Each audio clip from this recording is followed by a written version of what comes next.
Estamos de volta com o Cine Destilado. Toda segunda-feira, começa às 5 horas o nosso programa. Nós falamos sobre cinema nacional, cinema independente, cinema de guerrilha, cinema nacional de guerrilha independente. cinema em preto e branco, cinema de Bollywood, que mais? Eu já falei que ele poderia ser um locutor de futebol. Já disse isso e vou falar de novo. James Salinas, nosso locutor de Próxima futebol. vez que a gente estiver trabalhando no set, Bárbara, eu vou ficar te observando. Né? Que você fica que nem uma abelha no set, né? Você fica voando pra lá e pra cá. Bárbara tá fazendo figurino pro ator e agora ela tá indo procurar comida congelada pra descongelar e o micro-ondas tá quebrado. E agora ela precisa procurar um gerador pra colocar o micro-ondas pra descongelar a comida pra limitar o ator. Agora vamos trabalhar com milagres.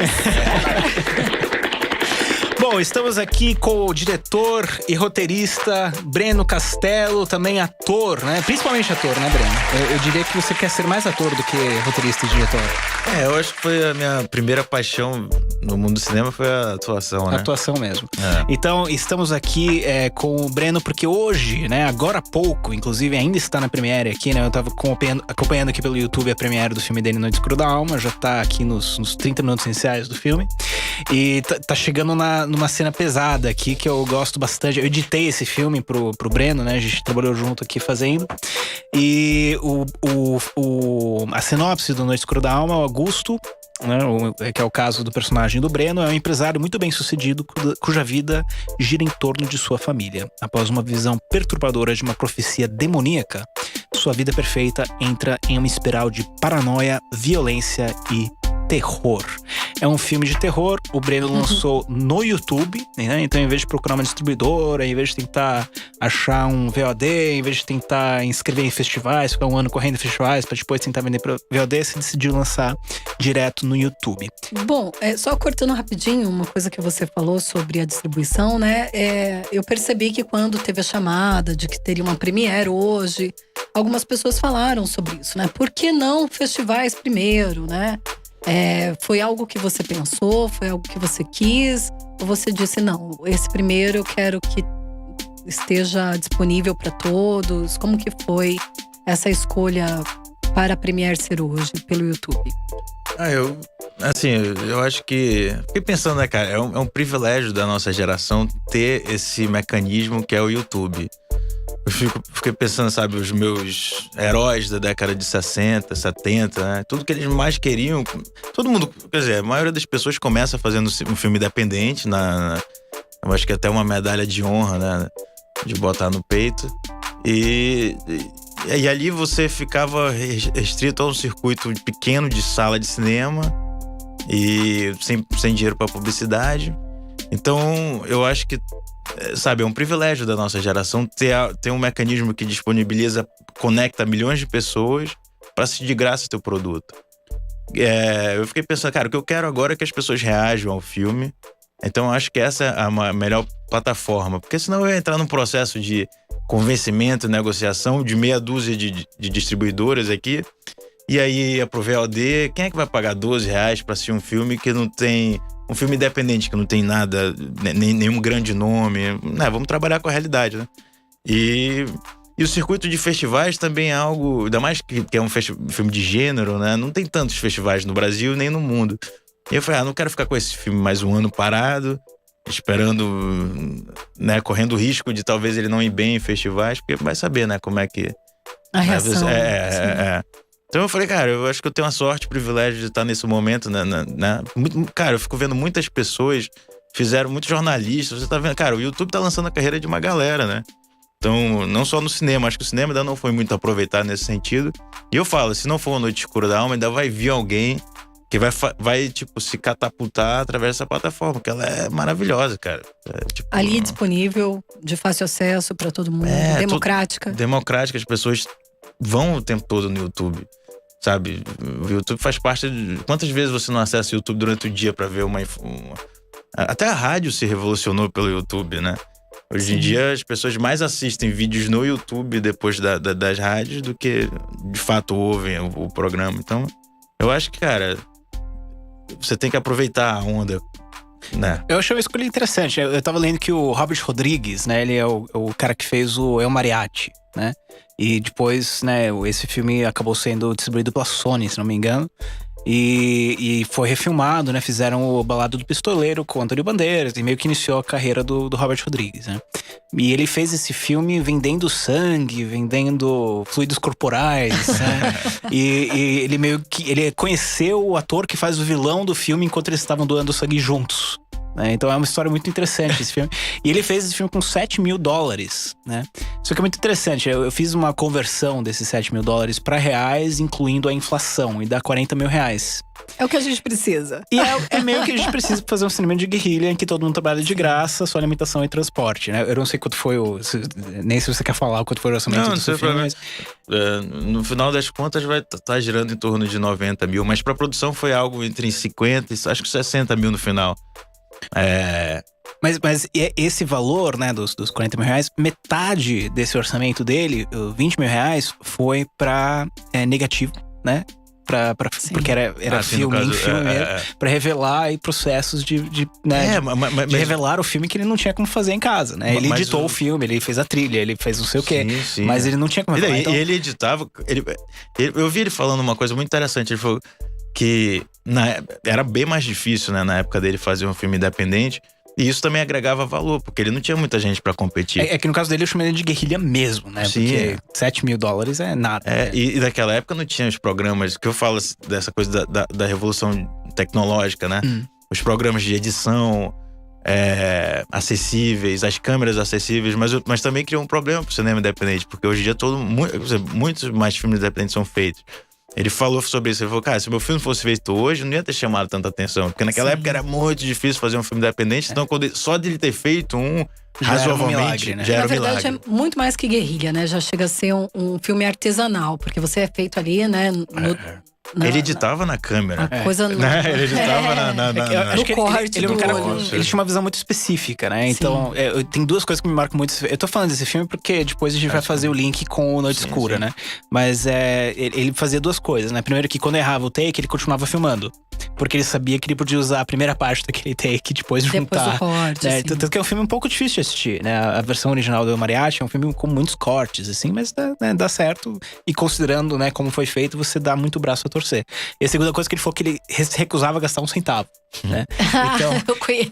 Então ele tem a caixinha, né, que o cara carrega as armas dentro, né, uma caixinha de violão.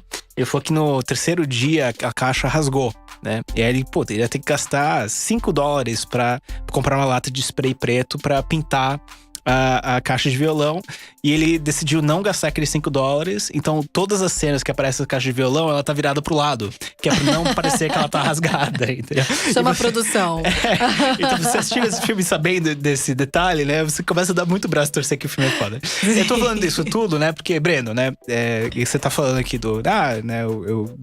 Vamos trabalhar com a realidade, né? Então, você não tem nenhum nome famoso no filme, né? Você não tem, né, grande, né, valor de produção, mas é um filme que eu acho que você conseguiu agregar muito valor a ele, né? Eu vi desde as primeiras… desde o roteiro, né? Desde a primeira vez que você leu o roteiro, eu tava lá. Eu vi as primeiras imagens que foram gravadas e o filme foi melhorando, né? Eu acho que o que foi entregue, né, hoje para o mundo no YouTube é a melhor versão humanamente possível desse filme. Com certeza, com certeza. Eu acho que, tipo, se tivesse mais $100 mil pra investir pra efeito, tipo, não ia fazer muita diferença, assim. Não, até porque não tem muitas cenas, né, de efeito. Eu acho que eu usei uma vez eu vi o Polanski falando uma coisa que eu levei pra esse filme, ainda bem que eu ouvi ele falar antes, sabe? Ele fala, era um efeito sobre Chinatown, quando corta o nariz do Jake Gyllenhaal, né? E ele falando assim que o cara chegou cheio dos penduricários ali pra fazer esse efeito. Ele falou, cara, não, a gente tem que ir pro simples. A mágica, ela tem que ser rápida pra funcionar. Então isso ficou na minha cabeça. Eu falei, cara, é um filme de pouco recurso, então as aparições têm que ser rápidas. E geralmente são as que mais me marcam, sabe? Tipo assim, quando uma… É o susto, né? A surpresa. Essa coisa super o Iluminado fez isso muito bem, né? Muito bem. Tudo que aparece é 1 segundo, né? Aquela velha no banheiro, o porco. Sim, fica na sua cabeça, fica aquele na porco tua do cabeça. final do filme. A verdade é que o suspense, o terror, ele brinca com esse lugar da imaginação, né? Então, esse lugar da sombra que passou… aquele vulto, o frio, né? Tinha algo lá, né? Tinha algo mesmo, será que não é da minha cabeça? Isso é muito mais impactante do que realmente um fantasma, um monstro. Às vezes você tem uma figura que é caríssima E que aí, como você tem tempo de olhar, você perde o medo do bicho-papão, né? Eu vejo muito isso nos filmes de hoje, por exemplo. Eu sempre gosto mais da primeira metade do filme, desses filmes de terror de hoje em dia, porque a primeira metade é que ele faz suspense. Que tem atenção mesmo. Aí depois eles que será que vai vir? Depois eles vão pra esse lugar de que, cara, eu gastei 1 milhão nesse monstro, eu vou mostrar ele o máximo que eu puder. Monstro do saco. O Alfred Hitchcock falava isso, né? Que não existe terror no grito, só na antecipação do grito. Isso, E é um pouco isso que vocês estão falando, né? Que às vezes... o mestre do melodrama, né? Só na sutileza da música, dos… Ele foi uma inspiração também. Foi um cara que eu me inspirei bastante. Né? Até em questões tecnológicas, né? Ele tomava muitos riscos, né? Fazia takes únicos, onde não era comum. É um inovador, né? Os Pássaros é um bom exemplo disso, né? Tem bastante coisa de compositing, de efeitos visuais que não existia. Eu acho que a gente tem que… Isso que tu falou muito interessante no começo do programa, sobre o cinema que está sendo feito hoje, o cinema da década de 70. Eu concordo, porque… por exemplo, no caso do Hitchcock, ele não tinha os recursos que a gente tem hoje, que os cineastas têm hoje. Então ele tinha os recursos equivalentes a um cineasta independente, né? A nós do cinema independente. Se ele botasse um monstro por 10 minutos, era o Frankenstein daquela época, que era uma porcaria. Então ele tinha que ter criatividade. Criatividade na edição, criatividade na criação de clima. Porque naquela época era precário, e a diferença entre uma coisa ruim e uma coisa… Era muito grande, assim. Se você botasse lá um monstro, a possibilidade de ficar ridículo era muito grande. E então, quando você instiga a imaginação, fica no ambiente de cada um como esse monstro é, né? E quando você revela um monstro, ele pode me decepcionar. De repente, não é o monstro que me aterroriza, né? Foi o que aconteceu com aquele filme da Sandra Bullock, né? Do Netflix, o Bird Box. Né? Sim. Eles tinham um desenho de um monstro, né? Que era meio que pra mostrar o que ela via, né? Que era parecia um tosco bebê. demais, né? Assim, batia com a ideia do roteiro, né? Que era o maior medo dela, que era, né? Que é um pouco o que o filme fala, né? De medo de ter filhos, né? Medo de engravidar e tal. Sim. Mas… Nossa, a decisão foi muito melhor de tirar, melhor, né? Sim, porque você pode gostar ou não do filme, mas o que funciona naquele filme é justamente você não ver o que é. Do medo de ter filhos ficou ali, né? No superficial, ela lidando com o aspecto real, né? Das crianças, de ter que conviver com as crianças. E você saber que algo a mais estava do lado de fora…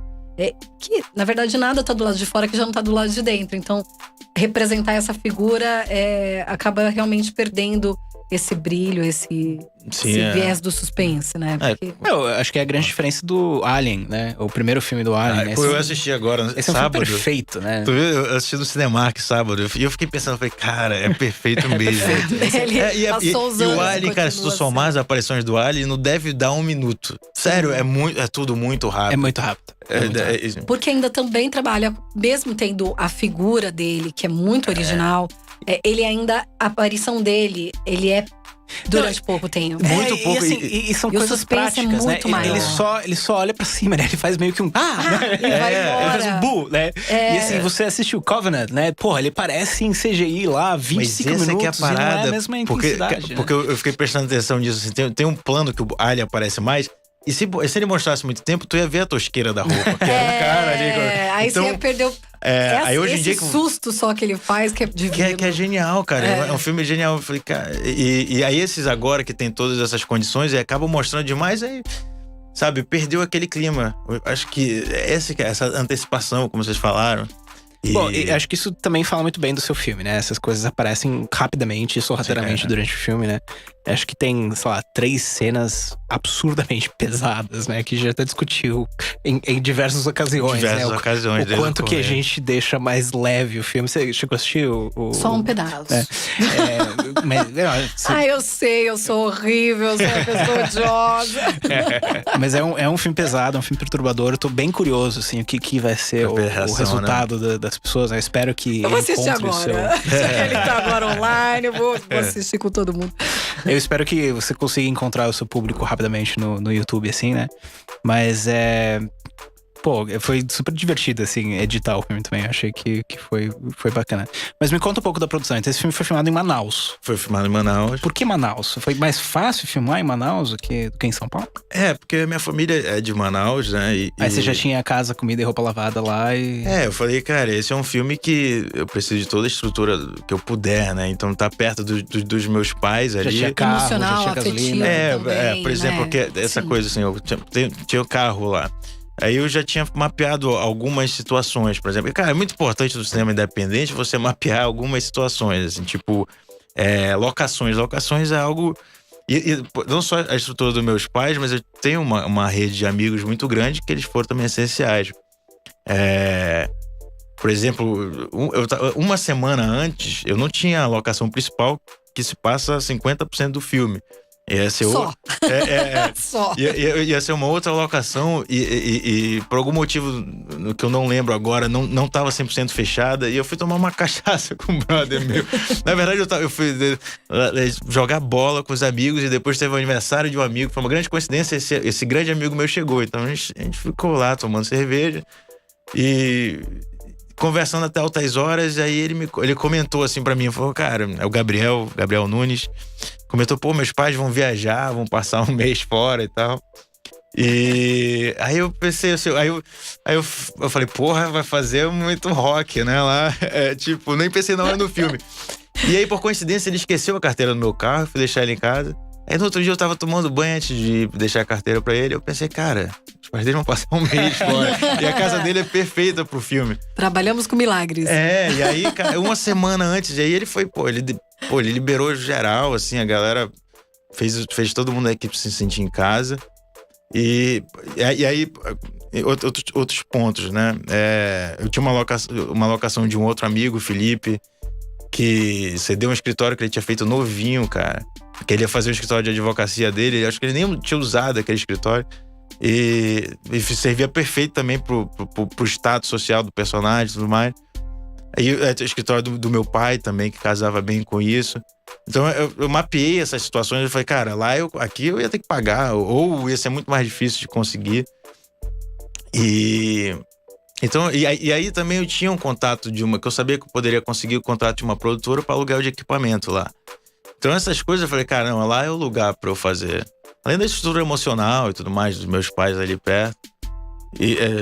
O setup é importante, né, pra cinema de guerrilha, principalmente guerrilha, né? Se você não pode alugar, né, o lugar, e se for de um brother teu, né? Pô, quebramos a parede sem querer quando caiu. Caiu a grua, parede, né? Pra sempre. A gente fez lá um mutirão e sobe de novo a parede. Nossa, a gente tava numa gravação lá de uma série, né? Você sabe qual que é? Sim. Que caiu o quadro de luz da moça, né? Coitada, teve que chamar a Eletropaulo. Foram 4 horas sem luz.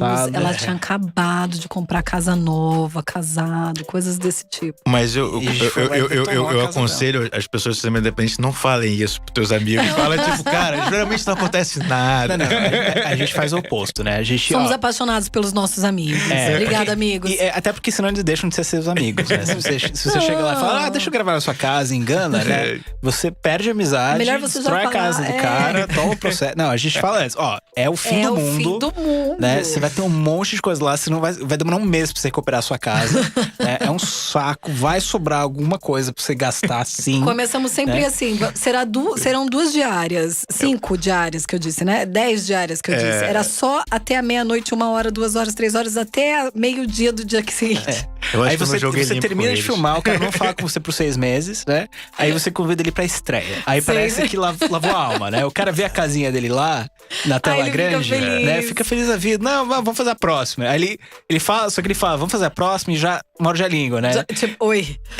Não, vamos fazer. Aí ele fica assim, não, mas sabe o que é? Eu vou viajar agora, mas quando eu voltar a gente conversa. Aí você não mais ouve falar do cara, né? Mas eu acho que no final, né, as pessoas gostam de ver, né? Não, eles foram, todos os meus amigos são encantados pelo mundo do cinema e eles passavam, eles se sentiam privilegiados de estar participando do processo, que foi maravilhoso, assim. Você já mostrou pra alguns amigos seus esse filme, então? Né? Todos eles. Não, e no momento. Qual foi a melhor e a pior reação que você teve do filme até agora? Cara, eu tive boas reações, assim. Até que me dá confiança de lançar ele. Mas foi muito importante eu fazer uma exibição teste aqui em São Paulo.